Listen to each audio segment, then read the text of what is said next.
Hi. Let's talk about Jaydee, I guess, because I think it's important, even though it's not really a good time in my life. And in this story, I'm the villain. I just am. Jaydee, he was a cool dude. Lived in the Bay Area with Summoner Dio and their friend. I always liked him. He was always cool. He was always very chill, honestly. And the Chewy video, I believe I mentioned that at one point we were in Labyrinth of Onzozo, and Jaydee was our ranger in that party. And I distinctly remember him saying, "Wow, you are the only paladin I've ever partied with who can hold hate off of me when I am spamming silver bullets nonstop." And he only ever EXP'd with us like 2 times ever, but we became friends, and to a point of like, hey, if you need help, I'll help you out with the thing, just that kind of thing. And I'm not gonna BS you with fancy words. I was jealous of how fast he was leveling on his ranger. The whole reason that he only partied with us twice is because we EXP'd 3 times a week in a static party, and he could just LFG on ranger 24 hours a day. So he out levels us, and then he ends up joining an endgame shell. And in that era of the game, when doing Sky and camping Kings and that sort of thing, it was like a brand new thing for North Americans. Like we were really just starting to en masse get to endgame and start doing those things. And this is in the era of the game where you can only equip 1 link shell at a time. And I played this game a lot back then. I was probably playing the game 12 hours a day minimum at the time. Logged in for probably 15, 16 hours, but playing it for 12, like actively there doing things 12 hours a day. And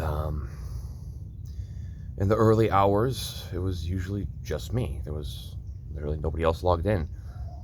But it used to be that it was me and Jaydee and maybe one other person. And somewhere along the line of continuously being jealous and envious of him getting into endgame shells, things that I wanted to do,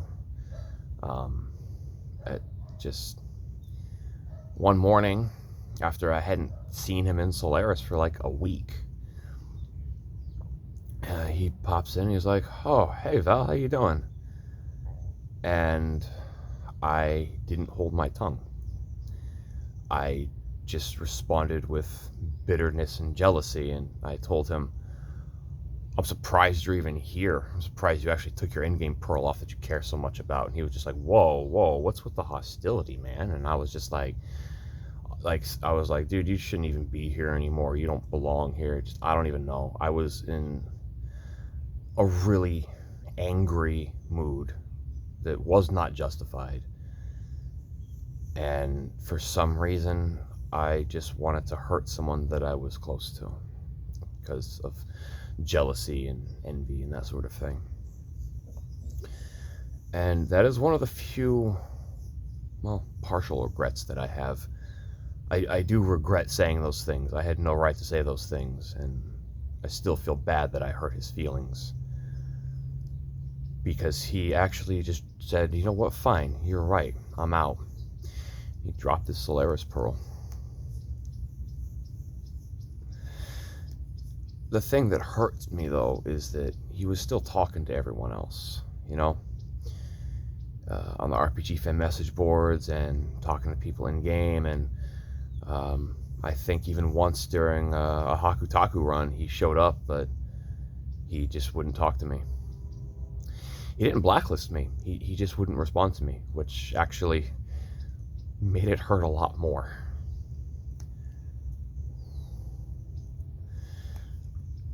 And at some point around all that, when we were all 70-ish, something like that, it just really got to me one day when I had to be alone with my thoughts and no one else but myself. My dad and I were just like refurbishing a church up here, Martin Luther Church, uh, over by the school for the deaf. And normally we have like a whole crew, but we didn't have to redo any of the concrete. We didn't have to knock out any walls and install new pillars and supports, or take out the asbestos because it's an old building. We didn't have to do anything like that. So it was just me and my dad. And that first day there, where I had to go into one of the primary rooms, for Sunday school for little kids, and it's just like, okay, I need you to take every single desk and basically anything that's not bolted down, I need you to take it out of this schoolroom and move it across the hall into the other schoolroom, where we're going to pile everything up in that one room. We're going to redo all the other rooms eventually, but we're going to start with this one.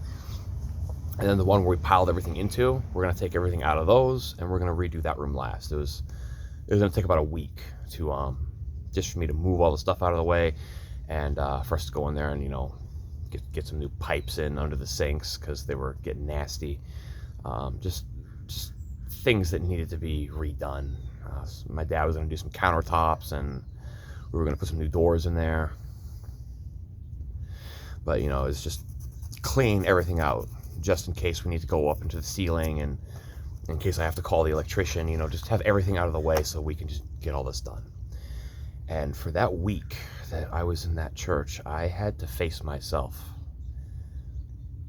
because there was nobody else around. And that was when I realized, wow, why did I say those things? That was wrong. And I say it's a partial regret, because I don't think I'd be the person I am right now if I didn't face myself afterwards. I don't know, I guess it's kind of a little bit like Persona 4 in a way, which I've been playing recently. I had to face myself. I had to face my shadow. I had to face the dark parts of me. And the reason that I was able to do that wasn't from rejecting it and saying, no, that's not me. I had to realize that I guess that's the kind of person that I am. That is me. Instead of rejecting it, I should learn how to control it instead.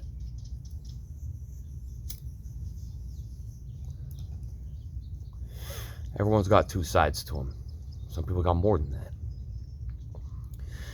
Everyone has that front-facing, positive, happy, good persona that they want everyone to perceive and view them as. But that's not what a person really is it?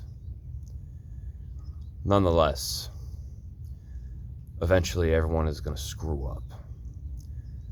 People that you trusted for a long time are going to hurt you and disappoint you and betray you. In the end, I think the most important thing that a person can do is just reflect on those situations and be honest with yourself. Were you the dick or not? Many times in my life I was. But the situation with Jaydee, I was the biggest prick of them all. It was completely uncalled for. And sometimes I wonder if I would still know him if I didn't, say those hurtful things to him that I should not have.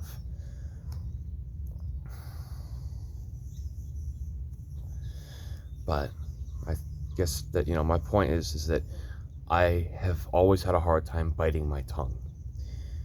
My advice, do that. Physically actually bite your tongue. You don't have to stick it out. You can, bite it on the inside of your mouth. But I do that a lot. I do that to stop myself from talking in real life sometimes if I want to, pop off with a sassy, smart aleck remark about something, which probably isn't the answer. I bite my tongue. I keep biting it, and I keep thinking about my teeth touching my tongue to remind myself, remember what happened last time you did this? Don't. Even if it's just typing something on the internet where it's actually even easier to just kind of let yourself go and pop off with something, I do it there too. If I think about people say, even when you're young, think about what you say before you say it. We all stopped doing that at some point because we all became arrogant and thought we all know everything. But as many times I've been sitting there biting my tongue thinking, yeah, I want to say this. Yeah, it'd probably be really funny, but it might also hurt that person's feelings. Is that really worth it? To me, no. Not anymore. Not after what I went through. Not after all the effort that I've put forth to try and change and to be better. It's not worth going back to what I was. Anyway, thank you for listening. Appreciate your time. And be honest with yourself. Because in the end, it's the most important person who can be honest with you. If you lie to yourself, you're not going to have a good time. God bless. Love y'all.